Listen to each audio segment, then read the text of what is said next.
This is the first camp I can, like, you know, enjoy myself and be back.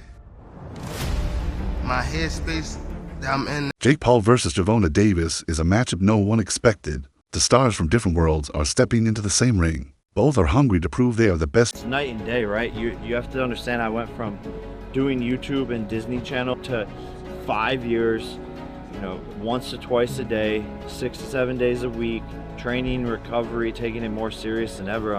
Jake Paul has been loud about the training he is going through for the Gervonta Davis fight.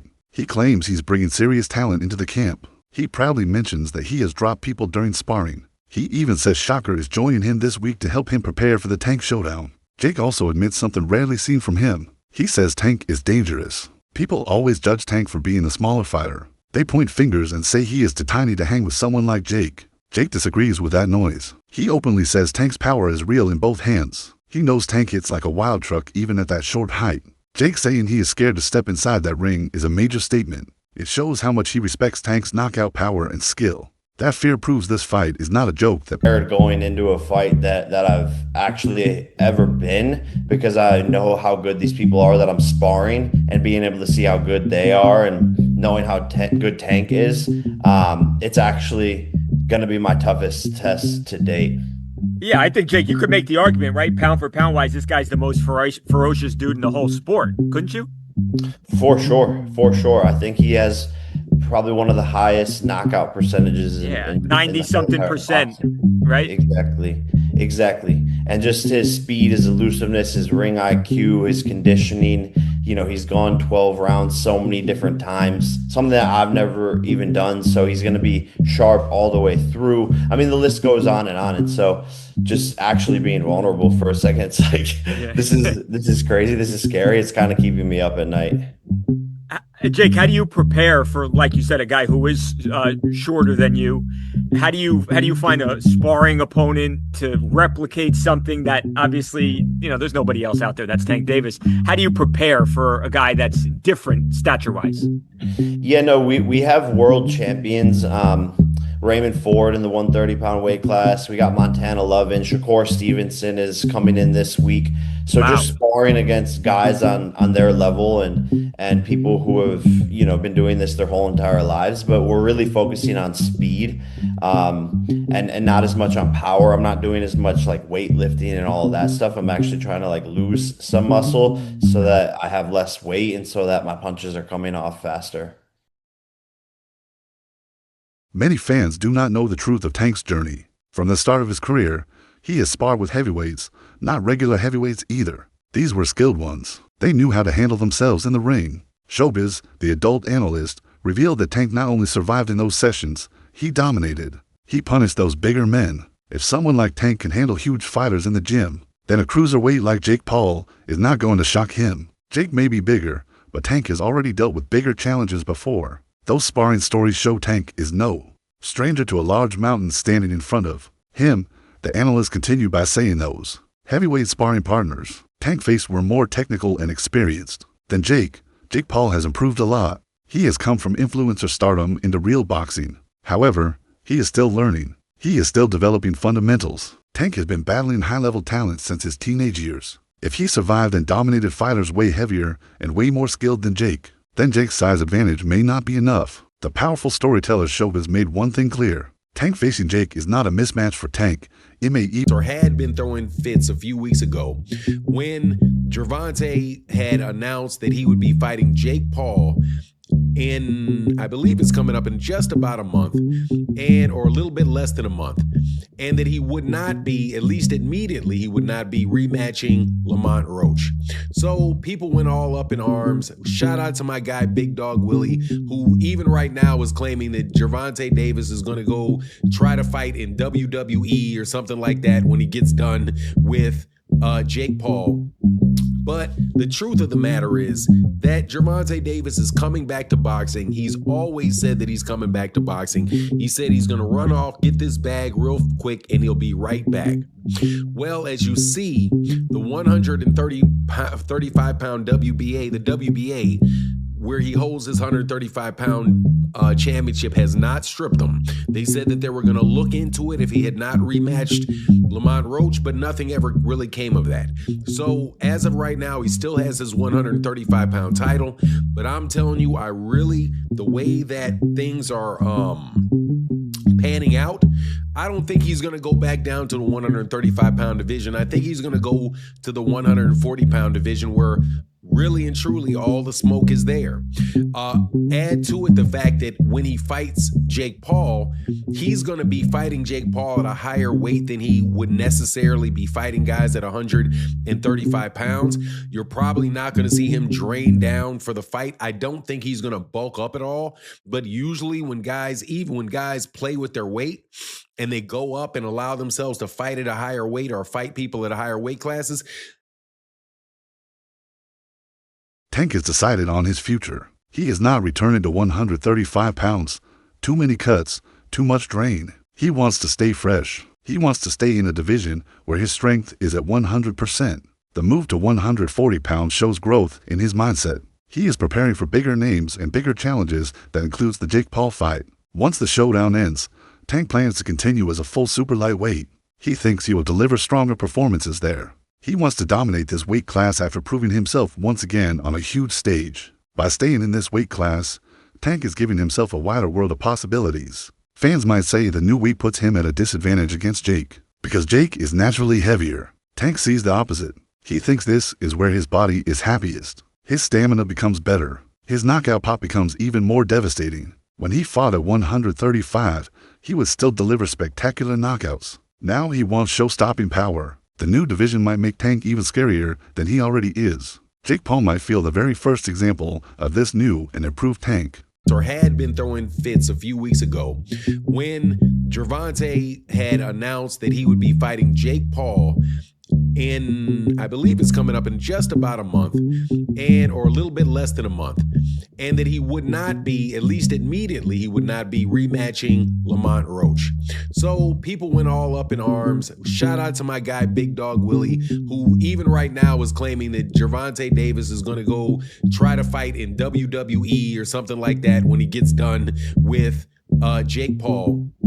But the truth of the matter is that Gervonta Davis is coming back to boxing. He's always said that he's coming back to boxing. He said he's going to run off, get this bag real quick, and he'll be right back.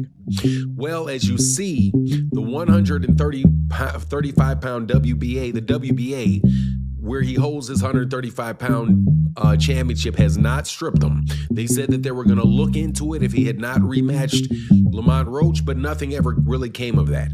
So as of right now, he still has his 135-pound title, but I'm telling you, the way that things are panning out, I don't think he's going to go back down to the 135-pound division. I think he's going to go to the 140-pound division, where really and truly all the smoke is there. Add to it the fact that when he fights Jake Paul, he's going to be fighting Jake Paul at a higher weight than he would necessarily be fighting guys at 135 pounds. You're probably not going to see him drain down for the fight. I don't think he's going to bulk up at all, but usually when guys play with their weight and they go up and allow themselves to fight at a higher weight or fight people at a higher weight classes. Carmelo Anthony gave his take. He says Tank has the edge easily. Carmelo explains that Tank sparring heavyweights means weight is not going to bother him at all. Jake being bigger does not change Tank being smarter. The difference lies at skill level. Carmelo sees Tank as a master boxer compared to Jake still in the learning process. He predicts Tank to win, not just win convincingly. Carmelo knows Tank personally. He sees Tank work daily behind closed doors. That inside view gives his prediction strong value. Talent beats size. Skills beat strength. Those are Carmelo's words. A lot of money to help him in camp. Some easy money to come spar somebody or whatever. Go get your money, right? But what's funny to me is for someone who had nothing positive to say about this fight, and someone who was critical of Tank Davis for taking this fight, and tried to shit on Tank Davis for taking this fight, he sure is doing whatever he can to be a part of it. He sure is doing whatever he can to be a part of the fight. And then to take that a step deeper and a step further, for someone who doesn't want to talk about Tank Davis anymore, he sure is making moves to ensure that he is continued to be mentioned with Gervonta Tank Davis. Shakur Stevenson's not stupid. The new firm that he hired to do his PR work and get him to do these interviews and try to enhance his brand, they not stupid. Jake Prince not stupid. Josh Dubin not stupid. The people around Shakur Stevenson have been building social media brands, building boxers, and building talent in different industries at the same time. I mean, for a long time. They know how this shit works. They not dumb. They know the conversation that is going to surround Shakur helping Jake Paul. Tank Davis' biggest rival going to camp to help Jake Paul.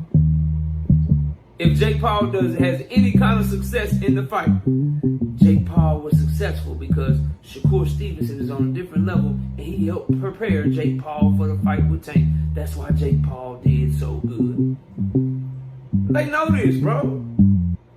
And to me, that's the problem that I always have with these guys like Shakur Stevenson. You can throw Lamont Roach in there. You can throw Devin Haney in there, bro. You can throw Keyshawn Davis in there if you want to. My issue is they won't admit what it is. And I guess it's an ego thing, it's a pride thing, because I get it, bro. When the fight was first announced, Shakur Stevenson was among the loudest critics. He publicly questioned why a top-level champion like Gervonta Davis would choose to face a YouTuber-turned-boxer rather than another elite professional. To Shakur, this match felt like an insult to the sport he has dedicated his life to. But now the story has taken a surprising twist. Reports claim that Jake Paul financially motivated Shakur to join his training camp, helping him prepare specifically for Davis's style. This sudden involvement has left many fans raising their eyebrows. Analysts argue that if Shakur truly believed the fight disrespected boxing, he would have stayed far away from it. Instead, the moment an attractive offer arrived, he decided to take part. The same fight he mocked as a circus is now the one he's indirectly contributing to. Observers see this as a clear example of how the boxing business can change. You saw Jake Paul and Tank Davis? I don't understand how that's happening, though. I mean, that's kind of what Jake Paul does, right? That nigga's 7'8". 6, I'm not saying 7'8". Like, the nigga's So what? 6'4". So you think Jake wins? Yes. This is kind of like the Mayweather versus Logan Paul fight. And Mayweather, he got the better of Logan for sure. I think Logan's even bigger. Then Jake? Fuck no. Logan's bigger than Jake, yeah. He Like is? bigger, yeah. But Jake's now a more experienced boxer than probably Logan was at that time. I don't know. That weight shit mean that shit is a real thing. What's the odds on that shit? I wonder. It's Not out yet? Who do you think gonna win out of Canelo? I don't really follow boxing like that. Canelo, man. I like Canelo. I like my boy, but Canelo's just Canelo's a beast. He not old. He still got it. He hit hard as a motherfucker. And then like the fighters he fought and lost to was some dogs though. Like most people won't get in the ring with him. So it's like I feel like I don't know. Is he got the? I don't know. I feel like he gonna land though. What's that? What's the odds on that? Oh, so there's Davis is minus 205 to beat Jake Paul. Jake Paul's plus 155. Wow, that's tight odds. Tank Davis is minus 205. Jake Paul's 155 opening odds. Dude, that's crazy. I don't know. Tank 5'2" though, but it's like he's so short. Fast. Yeah, I'm saying the height difference is like, crazy. is Jake even gonna be able to hit him? Like, he's probably so fast. Tank's gonna be able to hit Jake. He's short though. Tank's gonna hit him a lot, right? How tall is Tank? 5'7". He's like 6'3". So different. That's no, I know. 6'3" and big. Now technique, you got him in technique because he's for sure. Yeah. But I don't know. I got to see that fight. That shit sound crazy. You gamble on football? You sports bet? You have to pay him a lot of money to that fight. Oh, they're making so much money. And to me, that's the problem that I always have with these guys like Shakur Stevenson. You can throw Lamont Roach in there. You can throw Devin Haney in there. Bro, you can throw Keyshawn Davis in there if you want to. My issue is they won't admit what it is and I guess it's an ego thing. It's a pride thing because I get it. Bro, Offset shares a different perspective, focusing mainly on the physical matchup. He believes that Jake Paul's size and natural strength could give him a real shot at winning. The weight difference is obvious, and he thinks that if Paul lands the right punch, it could be game-changing. However, Offset also recognizes Gervonta Davis's exceptional skill. He points out that Davis is the kind of fighter who can slip punches, counter instantly, and make opponents miss all night long. So, while Offset leans toward Jake due to size alone, He admits there is a strong chance Jake may not even be able to hit Tank cleanly. In his view, this fight becomes a fascinating clash between size and technique. A large, powerful challenger against a slick, highly trained champion. Fire. I get the chance to pick a great business mind brain and help give him some game in the process. I'm down. Oh, we know you're down. So for one, you look like you hating on Tank, bro. Like you specifically. Two, this is the same guy that said he's not watching the fight, but now you're somewhat taking part in the fight because you're trying to gather or help prepare Jake Paul for the fight. And then this is what Shakur Stevenson does, in my opinion. Shakur will make questionable choices, do certain things, right? And then afterwards, he'll be like, yeah, now that I got y'all attention, I got everybody mad at me. Bro, the stuff you're doing is weird. You know what I mean? And it's almost like, to me, it's almost close to like Karen behavior, in the sense that Karens, you see some of these Karens and they do all this extra stuff and then act like the victim. And I told you that's one of the main problems with Gen Z, right?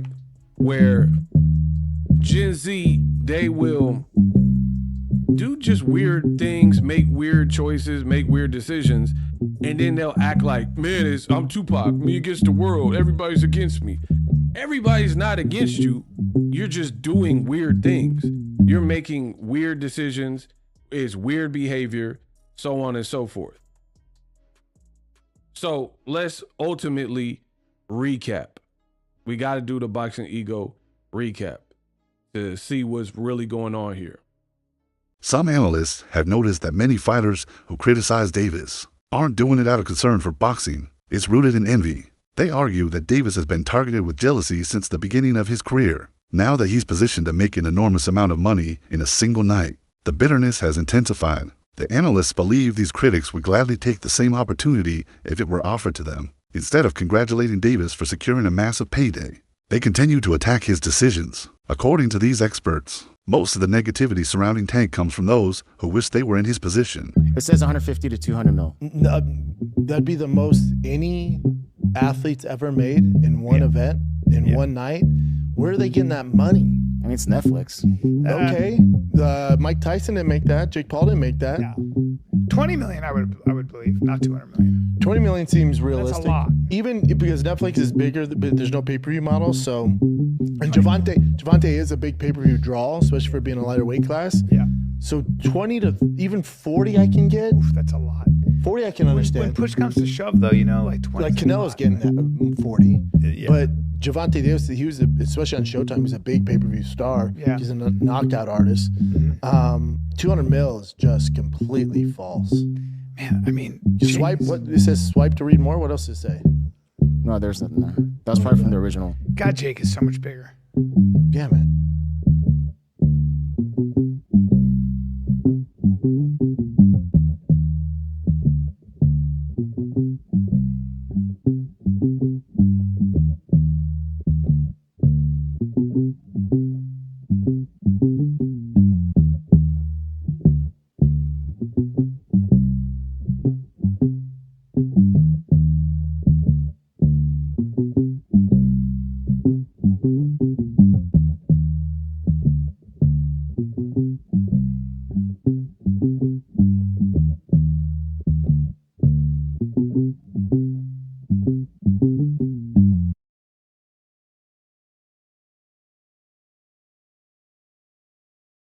There is also debate regarding the rumored earnings for this fight. Numbers like $20 or $40 million feel believable to most analysts. But when some outlets suggest both fighters could earn nearly $200 million each, skepticism rises. Many in the sport feel those figures are exaggerated, almost too spectacular to be true. While the fight is huge and the attention is undeniable, making such an enormous amount in one night still feels unrealistic to several experts. For now, the money remains a mystery, impressive but uncertain.